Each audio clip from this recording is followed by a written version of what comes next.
السلام علیکم ورحمۃ اللہ وبرکاتہ۔ یا ایھا الذین آمنوا قوا انفسکم واہلیکم نارا۔ دوستو، بزرگوں اور میرے عزیز ساتھیوں، اللہ تبارک و تعالی اپنے بندوں سے خاص مخاطب ہوتے ہوئے خود کہا کہ اے ایمان والو، تم بچو اس آگ سے جو آگ تمہیں جلا کر راکھ کر دینے والی، یا جس کا ایندھن آدمی اور پتھر، اور ہاں تم خود ہی نہیں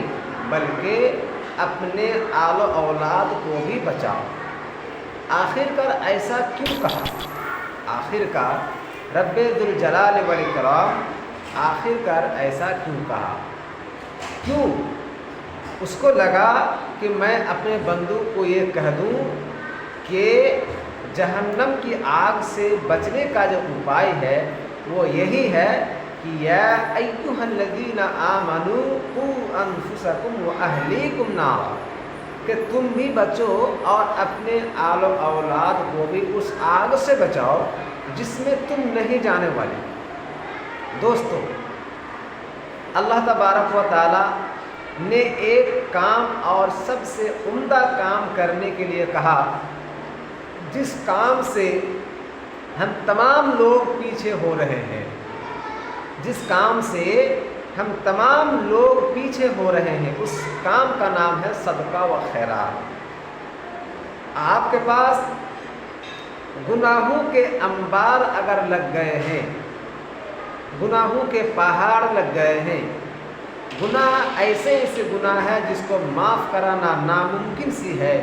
لیکن ایک کام ایسا بھی ہے کہ جس سے اللہ تبارک و تعالی آپ کے وہ گناہ بھی معاف کر سکتے ہیں یا معاف کریں گے جو آپ نے سوچا بھی نہیں تھا، اور اس کام کا نام ہے صدقہ و خیرات۔ اللہ تبارک و تعالی نے پہلا پارہ اور پہلے صفحہ میں کہا الذین یؤمنون بالغیب ویقیمون الصلاۃ ومما رزقناہم ینفقون۔ جو لوگ غیب پر ایمان لاتے ہیں، نیک اعمال کرتے ہیں، نماز کے لیے کھڑے ہو جاتے ہیں اور ہمارے دیے ہوئے مال میں سے خرچ کرتے ہیں۔ دوستو، اللہ تبارک و تعالی نے اپنے نبی جناب محمد رسول اللہ صلی اللہ علیہ وسلم کی زبانی بھی کہلوایا کہ وہ شخص الصدقۃ ترد البلاء وتزید فی الامور، کہ صدقہ و خیرات کرنے سے اللہ تبارک و تعالی تمام آفت و مصیبت سے نجات دیتا ہے اور اس کی عمر میں درازی کر دیتا، عمر دراز کر دیتا، عمر میں اضافہ کر دیتا۔ میرے بھائیوں، بڑی سوچنے کی بات ہے، جس انسان کے پاکٹ میں جس کے پاس کچھ بھی نہ ہو اور اس شخص کے ہاتھ میں اگر آپ کچھ پیسے اس نیت سے دیتے ہو کہ اس کی بھلا ہو جائے، اور اللہ تبارک و تعالیٰ کو یہی کام سب سے بڑا پسندیدہ کام ہے۔ اور پھر آگے کہا کہ واللہ علیم بذات الصدور، کہ اللہ تعالیٰ دلوں کی باتوں کو بھی جانتا ہے۔ اللہ تعالیٰ نے قرآن مجید میں جو اس طرح سے کہا الذین یؤمنون بالغیب ویقیمون الصلاۃ ومما رزقناہم ینفقون، جو لوگ غیب پر ایمان لاتے ہیں، جیسا کہ میں نے پہلے کہا، جو لوگ غیب پر ایمان لاتے ہیں، نماز قائم کرتے ہیں، قیام کرتے ہیں، کھڑے ہو جاتے ہیں، اور جو اللہ تعالیٰ نے اس شخص کو دیا اسے ان دیے ہوئے مال میں سے خرچ کرتے ہیں، پیسے میں سے خرچ کرتے ہیں، دولت میں سے خرچ کرتے ہیں۔ میرے بھائیوں، اللہ تبارک و تعالیٰ کبھی یہ نہیں چاہتا کہ میرا بندہ مصیبت میں رہے، آفت میں رہے، اور ایسی مصیبت میں جس سے وہ کھڑے ہو نہ سکے۔ اسی لیے اللہ تعالیٰ نے بندوں سے یہ کہہ رہا ہے کہ بندہ تو جو غلط کر رہا ہے، تو جو گناہ کر رہا ہے، تو جو جہنم میں جانے والے کام کر رہا ہے، تو جو شیطان کے چکر میں آ کر گناہ کر دیتا ہے، تو جو شیطان کے بہکاوے میں آ کر گناہ کر دیتا ہے، تو جو شیطان کے کہنے پر شیطان کے نقش قدم پر چل رہا ہے، یاد رکھو کہ جہنم کی آگ بہت ہی بھینکر ہے۔ اس لیے تم جہنم کی آگ سے بچو اور اپنے آل و اولاد کو بھی بچاؤ، اور توبہ و استغفار کرو، سچے دل سے، سچی نیت سے اللہ کی طرف، اللہ کے پاس آ کر جھکو، اللہ کے سامنے اپنے سر کو جھکاؤ، اللہ کے سامنے رکوع کرو، سجدہ کرو، اور ان گناہوں کو یاد کرو جو تم نے کیے ہیں۔ میرے بھائیوں، اللہ تعالیٰ تو وہ ذات ہے جو بڑے سے بڑے گنہگاروں کو بھی معاف کر دیتا ہے۔ اللہ کی ذات اتنی بڑی ہے کہ بڑے سے بڑے گنہگاروں کو بھی اللہ معاف کر دیتا ہے۔ اسی لیے تو اللہ تعالیٰ نے یوں بھی کہا، ربنا ظلمنا انفسنا وان لم تغفر لنا وترحمنا لنکونن من الخاسرین۔ اے میرے پروردگار، اے میرے رب، تو ہماری گناہوں کو معاف کر دے، تو ہماری لغزشوں کو معاف کر دے۔ اگر ایسا نہیں ہوا تو ہم لوگ خسارہ اٹھانے والے لوگوں میں شمار ہو جائیں گے۔ یہ دعا اگر آپ سچے دل سے، سچے من سے اور باوضو ہو کر اگر کہتے ہیں کہ ربنا ظلمنا انفسنا وان لم تغفر لنا وترحمنا لنکونن من الخاسرین، پھر اللہ تعالیٰ نے یہی نہیں رکے، پھر آگے یوں بھی کہا، ربنا آتنا فی الدنیا حسنہ وفی الآخرۃ حسنہ وقنا عذاب النار۔ اے میرے پروردگار، مجھے دنیا میں نیکی دے اور آخرت میں بھی بھلائی عطا فرما، اور یا منجزا یعنی عذاب، یعنی جہنم کی آگ سے بھی نجات دے، یعنی عذاب جہنم سے مجھے نجات دے۔ میرے بھائیوں،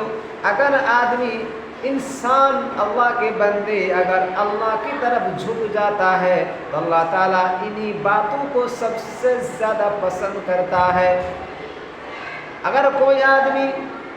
یہ سوچ کر کسی کے ہاتھ میں کچھ پیسے، کچھ رقم، کچھ گلہ کچھ اناج پانی اس کے ہاتھ میں دے دیتا ہے بطور صدقہ کے حساب سے، مدد کے حساب سے، امداد کے حساب سے، اس کی بھلائی ہو جائے اس نیت سے دیتا ہے، تو اللہ تعالیٰ بھی اس سے دنیا میں بھی اور آخرت میں بھی بھلائی عطا فرمائے گا۔ جو انسان اللہ کو حاضر و ناظر سمجھ کر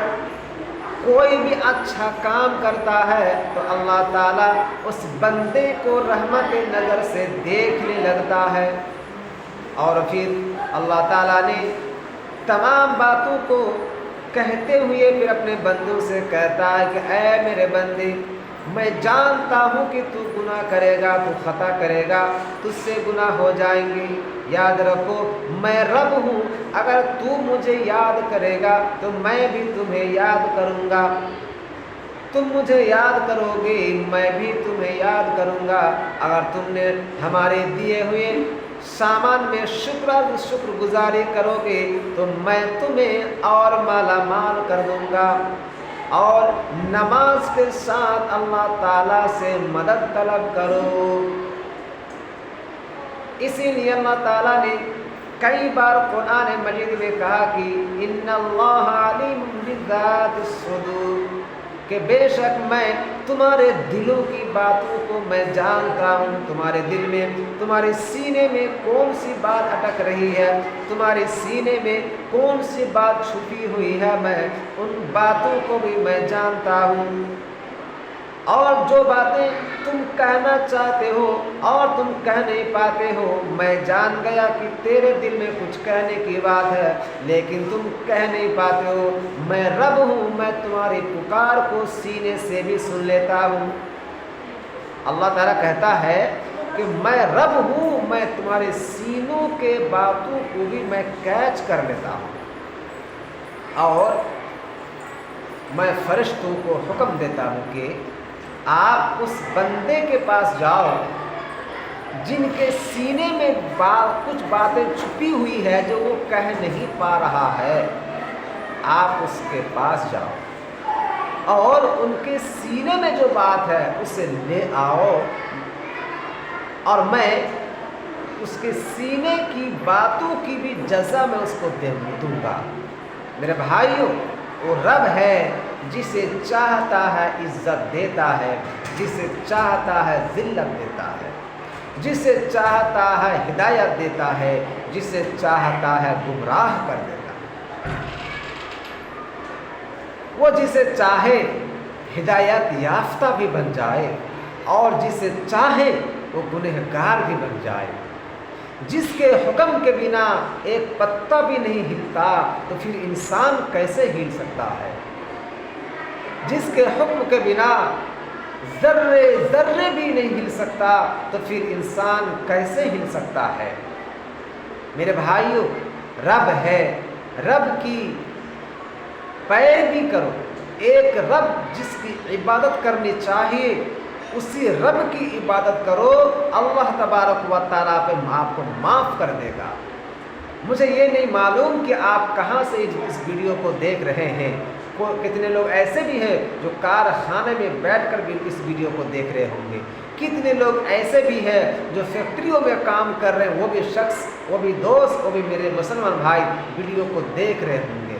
کتنے ایسے لوگ ہیں جو نہ جانے کیسی کیسی جگہ میں بیٹھے ہوئے یا کھڑے ہیں، وہ بھی اس ویڈیو کو دیکھ رہے ہیں۔ میں دل سے کہتا ہوں میرے دوست، آپ چاہے جہاں کہیں بھی اس ویڈیو کو دیکھ رہے ہیں، اللہ تعالیٰ آپ کو، آپ کے گھر پریوار کو، آپ کے آل و اولاد کو، آپ خود کو اور آپ کے بچوں کو اللہ ہر طرح کی آفت و مصیبت سے نجات دے انشاءاللہ، آمین۔ اللہ تعالیٰ جو بھی کام آپ کر رہے ہیں، آپ کے کیے ہوئے کاموں میں، پیسوں میں، روپیوں میں اللہ تبارک و تعالیٰ بے شمار برکتیں نازل فرمائے، آمین۔ جو بندہ بیمار میں مبتلا ہے، بیماری میں مبتلا ہے، مصیبت زدہ ہے، غم زدہ ہے، اللہ تعالیٰ سے دعا ہے ان مصیبت زدوں آدمیوں کو اللہ تو شفا دے دیجیے، اور اس شخص کی اللہ مدد کیجیے جس تک جو بندہ پریشان حال میں ہے، مصیبت میں ہے، بہت سارے ایسے کام ہیں جو وہ کرنا چاہتا ہے لیکن کر نہیں پا رہا ہے، اللہ تعالیٰ سے دعا ہے اس شخص کو بھی اللہ تعالیٰ آپ معاف کر دے اور اس پر برکت دے جو آپ کی رحمت سے محروم نہ ہو انشاءاللہ۔ السلام علیکم۔